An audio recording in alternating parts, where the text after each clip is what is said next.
Positivity is like a magnet. More you feed your mind with positive thoughts, more you can attract the great things in your life. With the same positivity in my mind, I welcome you all on this platform of learning mathematics. Today we are going to complete exercise 4.2, chapter 4 of class 10. So let's see the remaining questions. Question number 3 is find two numbers whose sum is 27 and product is 182. हमें ऐसे दो numbers find out करने हैं जिनका सम 27 है और product 182 है. See, the sum is positive and product is also positive. What does it suggest? Both the numbers are positive. क्योंकि अगर उनमें से एक नंबर नेगेटिव एक पॉजिटिव होता तो प्रोडक्ट नेगेटिव होना था, और अगर बाय चांस दोनों ही नंबर नेगेटिव होते तो सम नेगेटिव होना था. So it suggest that both the numbers are positive. So that thing we need to keep in our mind. So हमें नंबर फाइंड आउट करने हैं. We can suppose the numbers as x और दूसरा हम y भी ले सकते हैं, but finally we need to create such an equation which is in one variable. So we can keep that thing in our mind. So let's see the solution. Sum of numbers is given 27. तो अगर हम एक number को x suppose कर लें तो दूसरा number obviously 27 minus x होगा. Let one number is equal to x. और क्योंकि दो नंबर्स का जो सम है वो 27 गिवन है, तो therefore another number जो सेकंड नंबर है obviously that will be 27 minus x. And product यानी कि मल्टीप्लीकेशन इन दोनों नंबर्स की. अब हमारे पास दो नंबर आ चुके हैं. We just need to put them into an equality. Product is 182. According to question we are provided कि इन दोनों नंबर्स का जो प्रोडक्ट है मल्टीप्लीकेशन है that is 182. So x into 27 minus x is equal to 182, and now we can multiply 27x minus x square is equal to 182, and we can write this now in standard form. What will be? सबसे पहले x square वाले term, अगर हम इसको right side transpose कर दें तो it will become x square positive. This will become negative 27x, and this is itself in right hand side, so this remains 182 and equal to will become 0.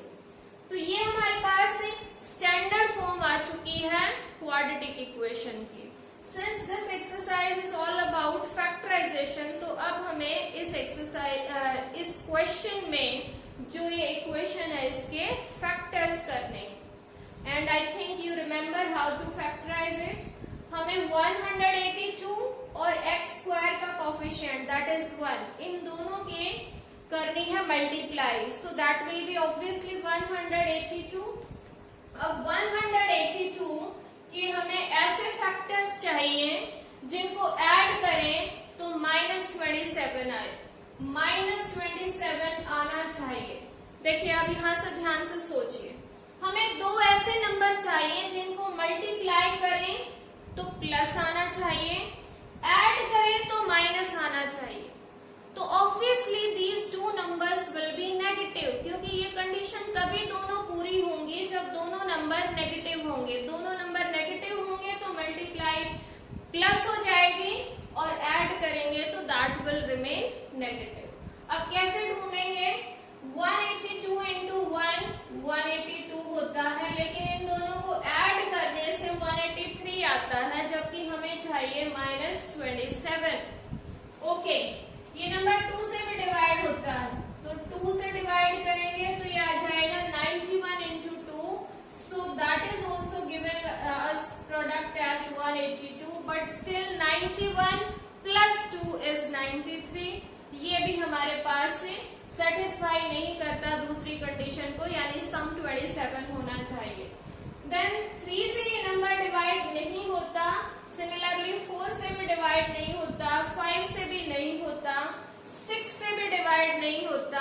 let us check by 7. So 7 2s are 14 and 7 6s are 42. So 26 7s are 182, but 26 plus 7 is 33 and I need here 27. अब ये भी divide, ये हमें right factors provide नहीं कर रहा है। Then 8 से डिवाइड नहीं होता, 9 से भी नहीं, 10 से भी नहीं, 11 से भी नहीं, 12 से भी नहीं, 13 से ये नंबर डिवाइड होता है और 13 and 14 is giving us product as 182, and if you notice 14 plus 13, that will be of course 27. So these two numbers are the right numbers which we will be writing here in place of minus 27. Both the numbers will be negative because here the sum is negative, तो ये दोनों numbers negative होंगे. So x square minus 13x minus 14x plus 182 equal to 0. That is a rough work. You need not to write that in your notebook or paper. That is separate. Then next thing, what do we do? हमें यहाँ first two terms में से common लेना होता है, whatever is common, and you can see clearly that x is common from here. So x minus 13 first factor, then negative sign है, मैंने आपको बताया है कि whatever is the sign here you need to keep that sign here. And what is common? अब यहाँ से जो है कई बार समझ में नहीं आता कि क्या कॉमन है, तो देखिए सबसे पहले हम शुरुआत से देखते हैं 2 इन दोनों में से कॉमन है, ऑब्वियसली है। उसके बाद वाले बड़े नंबर चेक करते हैं कि क्या कोई और भी नंबर कॉमन हो सकता है। 14 को डिवाइड करने वाला 7 है, तो 7 अगर 14 को डिवाइड करता है, यहाँ हम देखते हैं यहाँ 7 182 को भी डिवाइड करता है। देन उससे बड़ा नंबर 14 खुद है, तो 14 से भी ये डिवाइड होता है, क्योंकि आप यहाँ देख सकते हैं 14 into 13 is 182, यानी इन दोनों नंबर्स की मल्टीप्लाई अगर 182 है, तो अगर हम इसको 13 से डिवाइड करेंगे तो आंसर 14 आएगा, और 14 से डिवाइड करेंगे तो आंसर 13 आएगा। सो 14 is common from here. We are left with x. Since we have taken here negative sign, so obviously this sign will be minus, negative हो जाएगा, and it will be minus 13 equal to 0. See now this bracket is having same terms, so it will be x minus 13 in one bracket and the leftover part x and then minus 14 equal to 0. Then putting each factor equal to 0. Putting each factor equal to 0.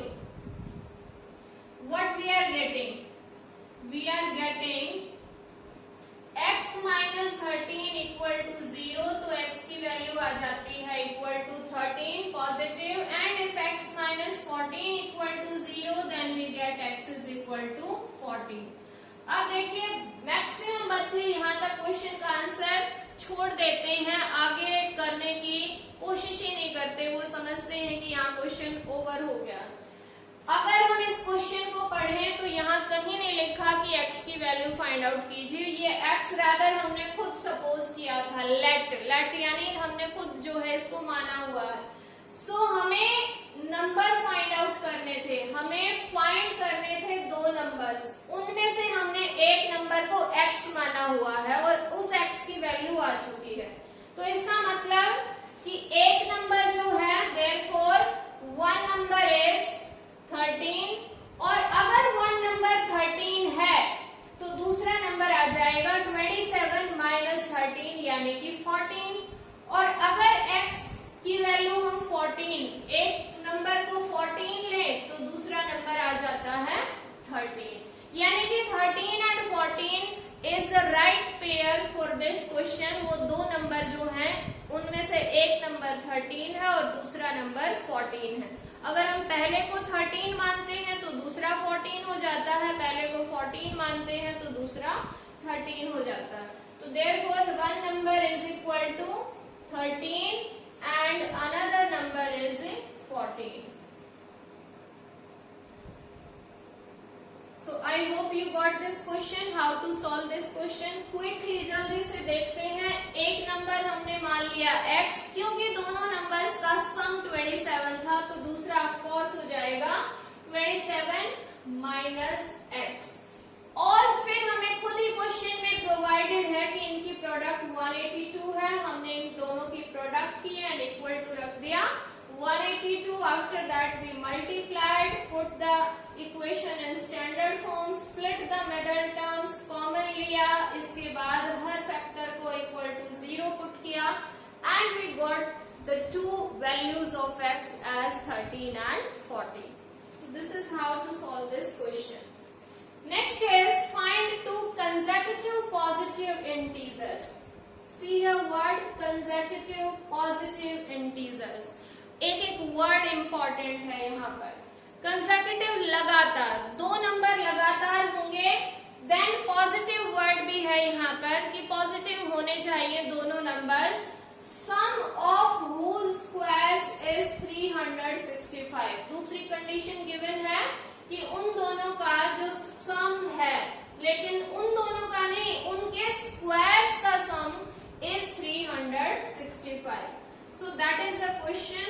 So let us see how this should be solved. Yes. तो इसके लिए भी हमारे पास, क्योंकि दो numbers हैं, तो हमने एक नंबर सपोज कर लिया x, लेकिन दूसरा नंबर क्या होगा, हिडन है, कंसेक्यूटिव नंबर्स हैं, सो नेक्स्ट नंबर ही होगा दूसरा नंबर, यानी कि x प्लस 1.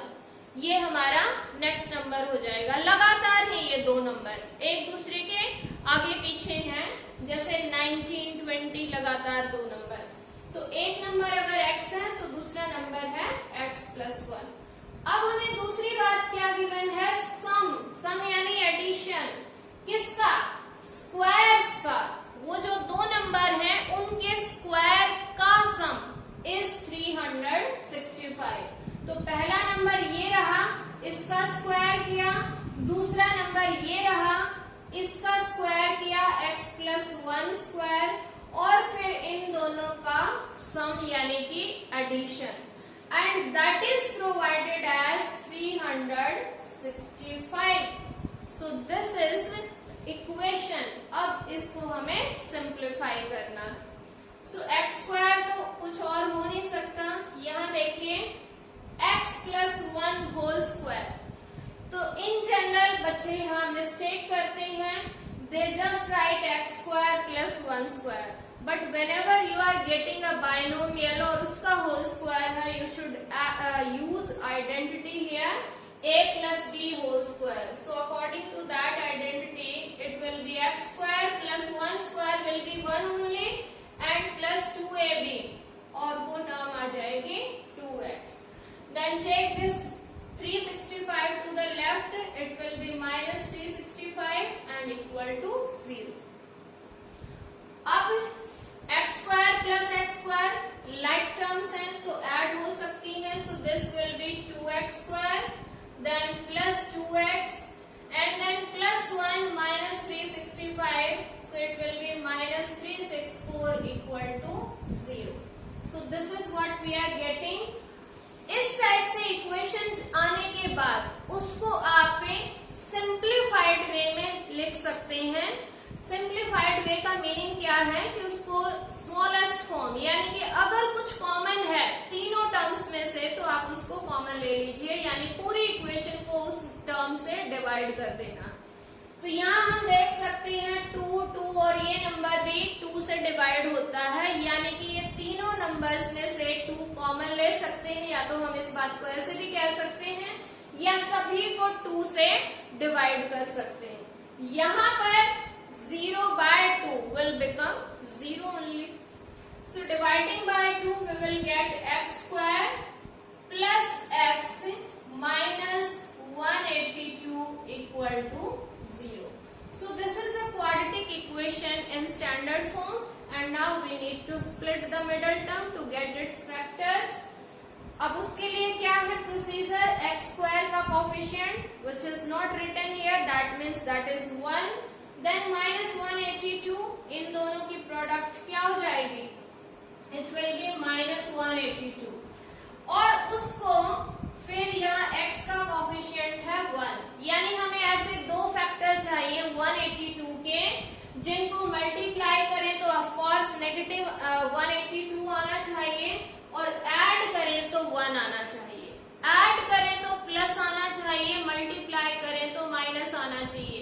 कैसे पॉसिबल है कि एक नंबर नेगेटिव होगा एक नंबर पॉजिटिव होगा, तभी ये चीज पॉसिबल है। और अभी अभी पिछले क्वेश्चन में हमने 182 के फैक्टर्स किए थे, आपको याद हो तो 14 into 13 की मल्टीप्लाई 182 आई थी, तो अब हमें चाहिए माइनस 182, तो इनमें से एक नंबर नेगेटिव लेना होगा। अब कौन सा नंबर नेगेटिव लें ताकि सम जो है वो पॉजिटिव आ जाए, एडिशन पॉजिटिव होनी चाहिए, तो that means the larger number should be positive, so it will be 14 and minus 3। अब देखिए ध्यान से, कंडीशन दोनों सेटिस्फाई हुई या नहीं, इन दोनों की प्रोडक्ट क्या आएगी माइनस 182, और ऐड करेंगे तो क्या आ जाएगा plus 1, so these two numbers are the right numbers for this question. So in place of a middle term, now we will be putting these two numbers. Let us see. X square plus 14x minus 13x minus 182 equal to 0. Then common, यहाँ से सिर्फ x common है, x plus 14, then minus sign, और 13 इसको divide करेगा, so obviously 13 is common, x, और क्योंकि minus sign common लिया है तो दैट विल बिकम प्लस, और 13 से इसको डिवाइड करेंगे तो यहाँ आ जाएगा 14 equal to 0, x plus 14, x plus 14, so that is common, x plus 14, and here we are left with x minus 13 equal to 0. Putting each factor equal to 0, putting each factor equal to 0, equal to 0, what we are getting, x plus 14 equal to 0, और x की value आ जाएगी minus 14, और जबकि अगर हम x minus 13 को equal to 0 put करते हैं तो x की वैल्यू आ जाएगी 13। अब एक बार फिर से क्वेश्चन देखिए, क्वेश्चन में पूछा था पॉजिटिव इंटीजर्स, ठीक है, और जबकि यहाँ पर x की वैल्यू आ गई है माइनस 14, तो नेगेटिव नंबर आया है, negative integer, so this value we will reject here, हम इस वैल्यू को कंसीडर नहीं करेंगे। एक्चुअली में क्या है कि इन दो नंबर्स की प्रोडक्ट इक्वल टू 0 है, तो दैट मीन्स या तो ये 0 है या फिर ये 0 है, या हो सकता है दोनों 0 हो, तो पॉसिबिलिटी है कि या ये 0 है या फिर ये 0 है। अगर ये 0 नहीं है, यानी x की वैल्यू माइनस 14 नहीं आ सकती, जो हमें x माना था एक नंबर, वो माइनस 14 हो ही नहीं सकता, क्योंकि क्वेश्चन में क्या है पॉजिटिव नंबर है, so obviously the second number is the right choice, यानी x की वैल्यू 13 होगी। यही बात अब हमें लिखनी है, यहाँ पर रीजन देना है why we are rejecting this, इसको हम क्यों रिजेक्ट कर रहे हैं, because here we need positive integer, इसको लिखेंगे x is equal to minus 14 is rejected as x is a positive integer, x जो है वो एक पॉजिटिव इंटीजर होना चाहिए, तो इसलिए इस वैल्यू को रिजेक्ट कर दिया है हमने, ये वैल्यू हम नहीं ले रहे हैं। तो आंसर क्या हुआ, x इज इक्वल टू 13। अब एक आध बच्चा यहाँ पजल हो जाता है कि हमें तो दो नंबर चाहिए थे, ये तो एक ही वैल्यू आई। अरे भाई एक वैल्यू यहाँ से आई है, एक नंबर x है, दूसरा नंबर तो क्या है x प्लस 1, तो देयरफॉर लास्ट लाइन हमारी, therefore one number is equal to 13 and another number is 14, 13 plus 1 will become 14, और आप आप इसको वेरीफाई भी कर सकते हैं, चेक भी कर सकते हैं। एक तो पहली बात तो ये दोनों नंबर कंसेक्यूटिव है, लगातार है, तो पहली कंडीशन तो होगी हमारी। पॉजिटिव भी है दोनों के दोनों। और दूसरी बात है कि इनके स्क्वायर्स का सम करें तो 365 आना चाहिए। वो भी चेक कर लेते हैं अपनी सेटिस्फेक्शन के लिए कि क्या हमारा आंसर करेक्ट है। 13 का स्क्वायर और प्लस 14 का स्क्वायर, इनका सम देखना है हमें। ये आया 169 और इसका स्क्वायर होता है 196। दोनों का सम देखिए 5 एंड देन 6 एंड देन 3, यानी कि इनके स्क्वायर्स का सम भी क्या आया है 365. So obviously our answer is correct. So I hope you understood this question as well. Now we are moving forward to question number 5. The altitude of a right triangle. Right triangle का मतलब है right angled triangle. उसमें एक angle 90 degree का है, right angle है. Altitude is 7 centimeter less than its base. इसके base से जो ऑल्टीट्यूड है वो 7 सेंटीमीटर लेस है और hypotenuse is provided as 13 centimetre. Find the other two sides. इस टाइप के क्वेश्चंस में अगर हम एक रफली फिगर बना लें तो क्वेश्चंस जो है करने बहुत इजी हो जाते हैं. वो हमारे अपने बेनिफिट के लिए होती है, रिक्वायर्ड नहीं है क्वेश्चन में ड्रॉ करनी, बट उससे हमें क्वेश्चन जल्दी और इजीली समझ में आ जाता है. तो एक राइट एंगल ट्राइंगल है जिसमें जो ऑल्टीट्यूड है वो स्मॉलर है बेस से. सो दिस इज द कंडीशन. और यहाँ पर जो हाइपोटेन्यूज है दैट इज 13 सेंटीमीटर. अब ऑल्टीट्यूड लेस है 7 सेंटीमीटर देन इट्स बेस, यानी कि ऑल्टीट्यूड के बारे में तो इंफॉर्मेशन है, बेस के बारे में कोई इंफॉर्मेशन नहीं है. तो ऑब्वियसली जिसके बारे में हमें इंफॉर्मेशन नहीं है बट पता करना है उसको हम सपोज कर सकते हैं. लेट दिस इज बेस यानी कि x. तो ऑल्टीट्यूड ऑब्वियसली ये साइड हुई तो ये हो जाएगी x - 7, क्योंकि क्वेश्चन में बोला है कि वो बेस से 7 सेंटीमीटर लेस है, यानी ये कंडीशन आ गई. अब राइट एंगल ट्राइंगल्स जितनी भी होती हैं वो पाइथागोरस की जो कंडीशन है उसको सेटिस्फाई करेंगे और उसी चीज का हमें यहाँ पर फायदा लेना है, उसी चीज को यहाँ पर सब्स्टिट्यूट करना, क्योंकि हमें एक इक्वेशन चाहिए. और जो पाइथागोरस थ्योरम का रिजल्ट है वो हमें एक इक्वेशन प्रोवाइड करता है कि हाइपोटेन्यूज का square is equal to base square plus perpendicular square. So equation आ जाएगी और वही हमें चाहिए.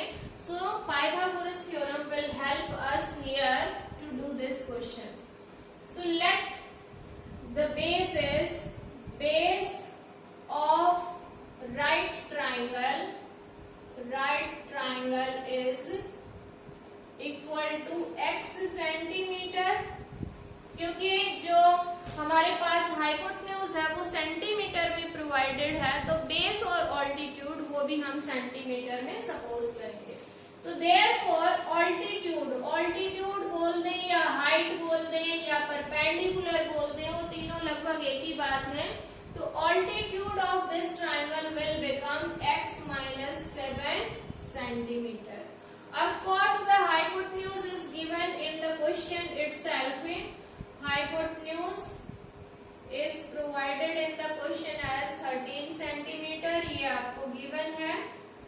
Then applying, यहाँ हम क्या अप्लाई कर रहे हैं? Pythagoras theorem. Applying Pythagoras theorem,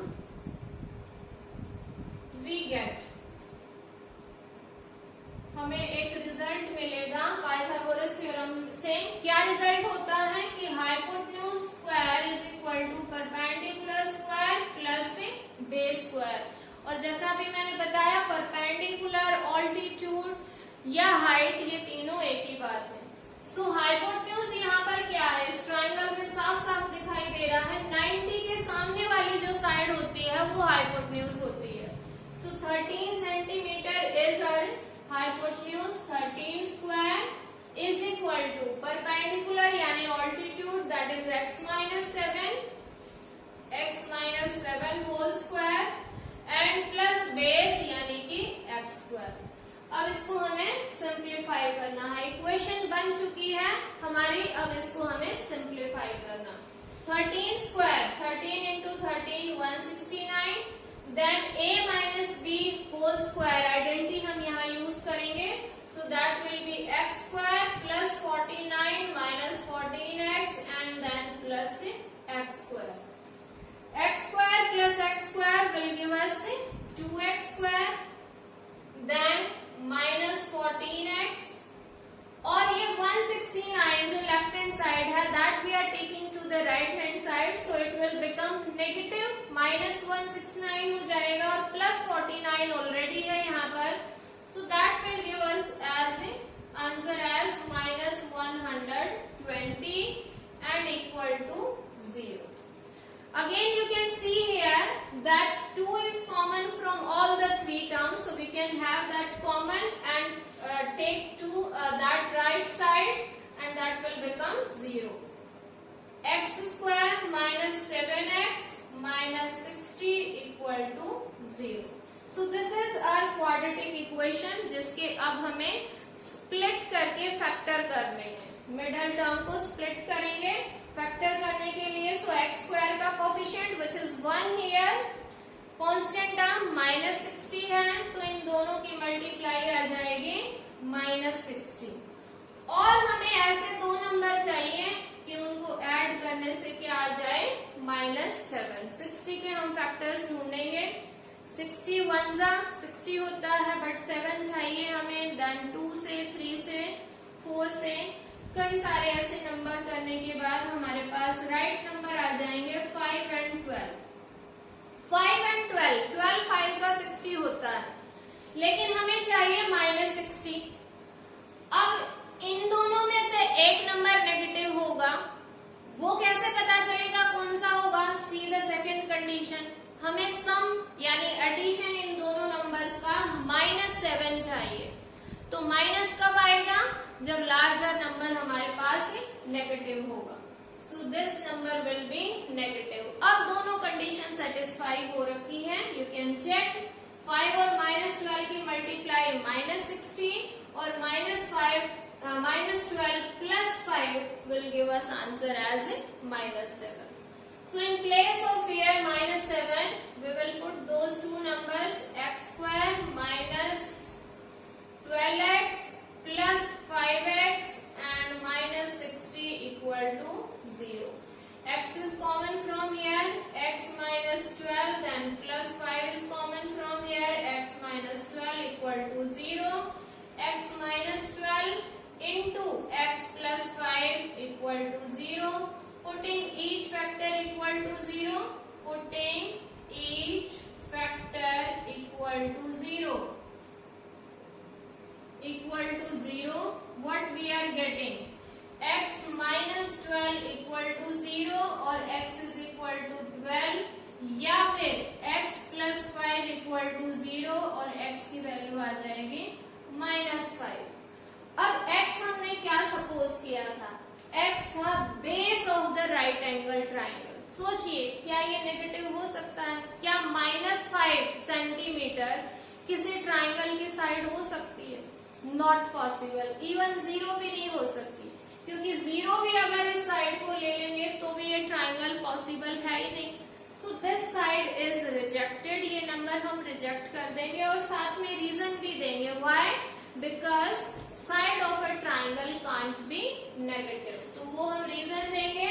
तो इसलिए base of the triangle will be 12 centimetre, और 12 सेंटीमीटर अगर बेस है then what will be altitude? Altitude will be 12 minus 7, that is 5 centimeter.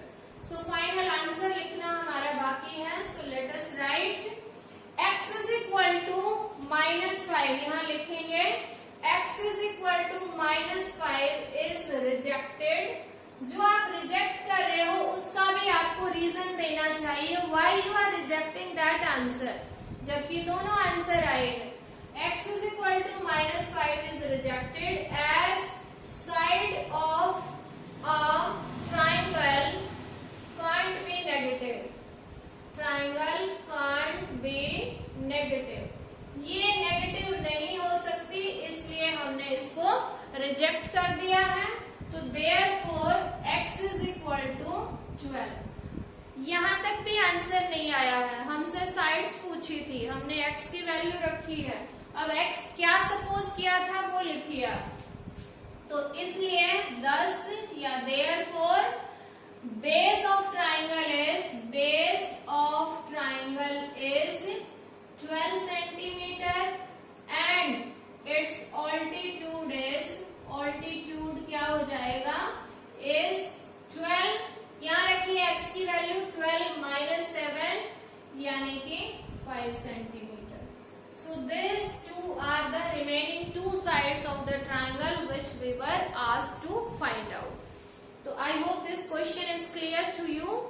क्या किया है, एक राइट एंगल ट्राइंगल प्रोवाइडेड थी। राइट एंगल ट्राइंगल जहां पर भी आ जाए बहुत ही हद तक चांसेस होते हैं कि वहां पर पाइथागोरस थ्योरम का यूज होता है।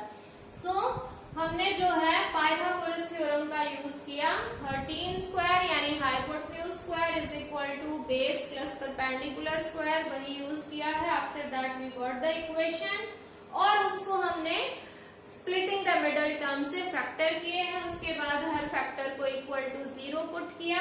नेगेटिव टर्म को हमने रिजेक्ट कर दिया क्योंकि side of a triangle can't be negative. और पॉजिटिव जो आंसर था दैट वी हैव टेकन, वो आंसर आया है हमारे पास बेस के लिए। और बेस आने के बाद फिर हमने उसका ऑल्टीट्यूड फाइंड आउट कर लिया using the same value for x यानी 12 minus 7x। So this was the solution for question number 5, and now we are left with the last question, which is a cottage industry produces a certain number of pottery articles in a day। किसी एक दिन में कोई cottage industry है और वो कुछ pottery articles यानी मिट्टी के बर्तन या लाइक दैट वो कुछ बना रही है। और आगे क्या है, the cost of production of each article यानी एक आर्टिकल बनाने की जो कॉस्ट है रुपीज में was 3 more than twice the number of articles। ये लाइन बहुत इंपॉर्टेंट है कि एक आर्टिकल की जो कॉस्ट है वो क्या है, उसके बारे में बताया है कि जितने नंबर ऑफ आर्टिकल्स उन्होंने उस दिन में बनाए हैं उनके ट्वाइस यानी डबल से 3 मोर 3 ज्यादा जो भी नंबर आएगा वो रुपीस में हमें एक आर्टिकल की कॉस्ट लेनी है। इसके बाद एक और हिंट गिवन है, if the total cost of production was ₹90, find the number of articles and cost of each article. दो चीजें हमें फाइंड आउट करनी है, number of articles and cost of each article. तो अगर हम इस क्वेश्चन को एक बार फिर से थोड़ा सा देखें तो हमें यहाँ पर कॉस्ट के बारे में तो थोड़ा सा कुछ हिंट गिवन है कि कॉस्ट कैसे आएगी, लेकिन नंबर ऑफ आर्टिकल्स के बारे में कुछ भी ऐसा नहीं कहा गया है। तो that thing we need to suppose, जिसके बारे में हमें कोई भी हिंट नहीं है और हमें फाइंड आउट भी करनी है। तो that we need to suppose क्या, number of articles. So let या suppose number of articles are x, articles produced in a day are x। ये हमने x सपोज कर लिया। अब कॉस्ट के बारे में हमें प्रोवाइडेड है कि कॉस्ट कैसे आएगी। तो therefore cost of each article, एक आर्टिकल की जो कॉस्ट होगी दैट इज, फिर से देखिए 3 मोर देन, 3 ज्यादा है, ज्यादा मतलब ऐड किया है किसमें, ट्वाइस यानी 2 टाइम। 2 टाइम किसका करना है, नंबर ऑफ आर्टिकल्स यानी जितने भी नंबर ऑफ आर्टिकल्स हैं उनका डबल कीजिए और उसमें 3 ऐड कर देना। Just you need to read the question very carefully, you will get the solution from there. So हमने number of articles x suppose किए हैं, इसका किया डबल और उसमें कर दिया 3 add. So this is the cost of each article in rupees. ये हमारे पास किस में आया है, रुपीज में जो भी आएगा इस x की वैल्यू के साथ जो भी आएगा इसका आंसर वो हम यहाँ सपोज रखेंगे और फिर हमारे पास हर एक आर्टिकल की कॉस्ट आ जाएगी। अब इक्वेशन कैसे बनाएं, इसके लिए भी हिंट है। इसके लिए क्या है कि total cost of production was ₹90। देखो सपोज करो कि आपके पास से 4 आर्टिकल हैं, ठीक है, 4 आर्टिकल हैं और एक आर्टिकल की कॉस्ट आपको पता है, ठीक है, वो मान लीजिए आपके पास से 15 रुपए, ठीक है। एक आर्टिकल 15 रुपए का है और 4 नंबर ऑफ आर्टिकल्स हैं, तो टोटल कॉस्ट निकालना क्या बड़ी बात है? Obviously everyone can find out, इन दोनों की मल्टीप्लाई करेंगे and we will get as ₹60। यानी कि क्या बात हुई कि नंबर ऑफ आर्टिकल्स और जो कॉस्ट है उनको हम क्या कर देंगे, मल्टीप्लाई कर दे तो टोटल कॉस्ट हमारे पास आ जाएगी और यहीं से इक्वेशन बन जाएगी, ठीक है। So according to question what we are given, according to question number of articles की multiply cost of each article से अगर हम करें तो यह आ जाएगी total cost and that is provided as ₹90 equal to 90। Equation बन गई है and now just we need to solve it. So 2x square plus 3x and take this 90 to the left hand side minus 90 equal to 0। सो इसमें अगर कुछ common है तो बताइए, नहीं है, क्योंकि 2 यहाँ दोनों जगह से कॉमन है बट यहाँ से कॉमन नहीं है, 3 यहाँ 2 प्लेसेस से कॉमन है बट यहाँ से कॉमन नहीं है, तो कॉमन कुछ नहीं है, तो नहीं है तो हम इसके फैक्टर करेंगे। 2 एंड माइनस 90 की मल्टीप्लाई आ गई है -180 और हमें ऐसे 2 नंबर्स चाहिए जिनको मल्टीप्लाई करें तो -180 आए और जिनको ऐड करें तो +3 आए। Of course one number will be negative, one will be positive, ताकि उनकी मल्टीप्लाई -180 आए और सम करेंगे तो जो लार्जर नंबर होगा that will be positive and the smaller number will be negative, so that their sum is positive. Can you find out such numbers? I think you can. इसी type से हम बहुत बार कर चुके हैं इस तरह के क्वेश्चंस। ये जो है 10 से भी डिवाइड होता है, 18 10 180, लेकिन सम करते हैं तो 8 आता है और डिफरेंस करते हैं तो 18 - 10 जो है सॉरी सम करेंगे तो 28 आ रहा है, लेकिन माइनस करेंगे तो 8 आएगा, जबकि हमें क्या चाहिए, 3 चाहिए यहाँ पर, तो that is not the right choice. और देखते हैं ये नंबर 12 से भी डिवाइड हो रहा है। लेट अस सी 12 से डिवाइड करें तो 12 1s are 12, 12 5s are 60, इन दोनों नंबर्स की मल्टीप्लाई भी 180 है। अब देखिए अगर हम 12 और 15 को माइनस करें तो वी आर गेटिंग 3, यानी कि बात बन जाएगी। बड़ा नंबर कौन सा, पॉजिटिव नंबर कौन सा लेना चाहिए, 15, लार्जर नंबर, क्योंकि हमें ऐड करने से क्या चाहिए, +3 चाहिए। So what are the right numbers, -12 and +15। एक बार फिर से चेक बैक करना चाहिए ताकि मिस्टेक ना हो। दोनों की मल्टीप्लाई करेंगे नेगेटिव आएगा certainly, and if we add these 2 numbers then we are getting +3. So these numbers are the right numbers here. So instead of 3 now, middle term को split करेंगे, 3 के प्लेस पे हमें ये दोनों numbers लिखने हैं। So 2x square minus 12x plus 15x minus 90 equal to 0. What is the next step? Yes, we need to take common from first 2 terms and then from last 2 terms. What is common here? 2x, so x minus 6 and then plus, yes, we need to see here what is common, 15 and here it is 90. 90 15 से divide होता है, so of course 15 is common so x is left, यहाँ 90 को 15 से divide करेंगे 6 equal to 0।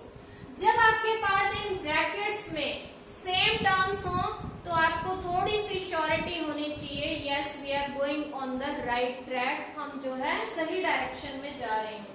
तो अगर by chance ये दोनों टर्म्स डिफरेंट आए दोनों ब्रैकेट्स में, तो आपको एक बार फिर से चेक बैक करना चाहिए, आपने कहीं ना कहीं मिस्टेक कर दी है। अब ये जो कॉमन टर्म्स हैं ये हमने कॉमनली फिर से, and what we are left with 2x and then plus 15।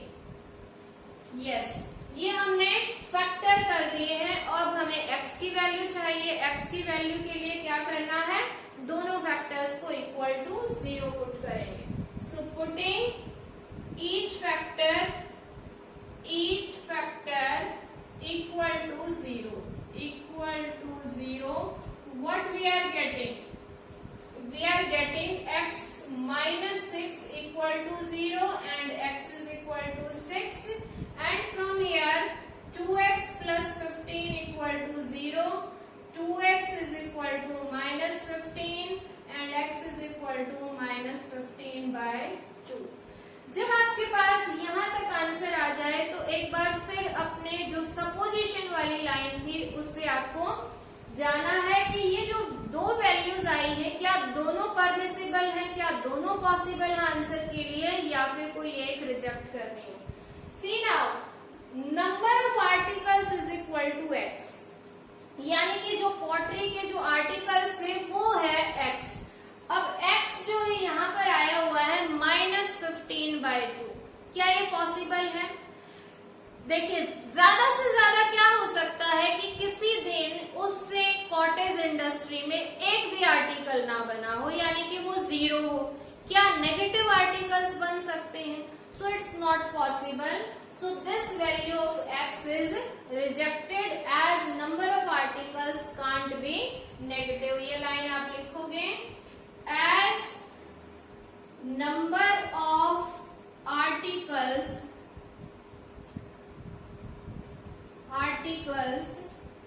can't be negative,